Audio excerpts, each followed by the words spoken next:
My brothers and sisters, may the Lord be with you. A reading from the Holy Gospel according to John. Jesus said to the Pharisees, I am going away and you will look for me, but you will die in your sin. Where I am going, you cannot come. So the Jews said, he is not going to kill himself, is he? Because he said, where I am going, you cannot come. He said to them, you belong to what is below, I belong to what is above. You belong to this world, but I do not belong to this world. That is why I told you that you will die in your sins. For if you do not believe that I am, you will die in your sins. So they said to him, who are you? Jesus said to them, what I told you from the beginning. I have much to say about you in condemnation, but the one who sent me is true, and what I've heard from him I tell the world. They did not realize that he was speaking to them of the Father. So Jesus said to them, when you lift up the Son of Man, then you will realize that I am, and that I do nothing on my own, but I only say what the Father taught me.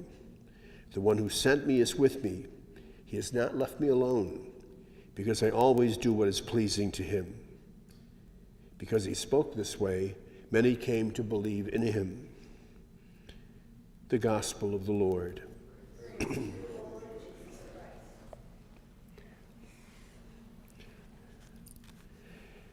In ancient cultures, perhaps much more than our own time, the significance of a name took real precedence. That what you named a person somehow defined and described either who they were or who they hoped to become. And so in some instances, of course, they'd have names like Bartimaeus, which was son of Timaeus. It's to make the connection with the natural father. In other cases, it was a specific virtue or remembrance, an example of a person that became kind of the clue as to what the person was called to be.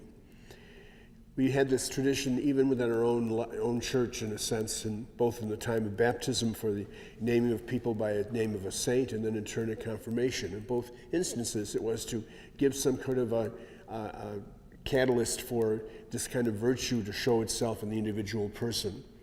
We've sadly gotten away from it a bit. Today, strange names come out. Sometimes it's for sports stars or movie stars, but sometimes also it's crazy things like Morning Glory and Dawn and all these names that have appeared. But we have to look back to what it once was.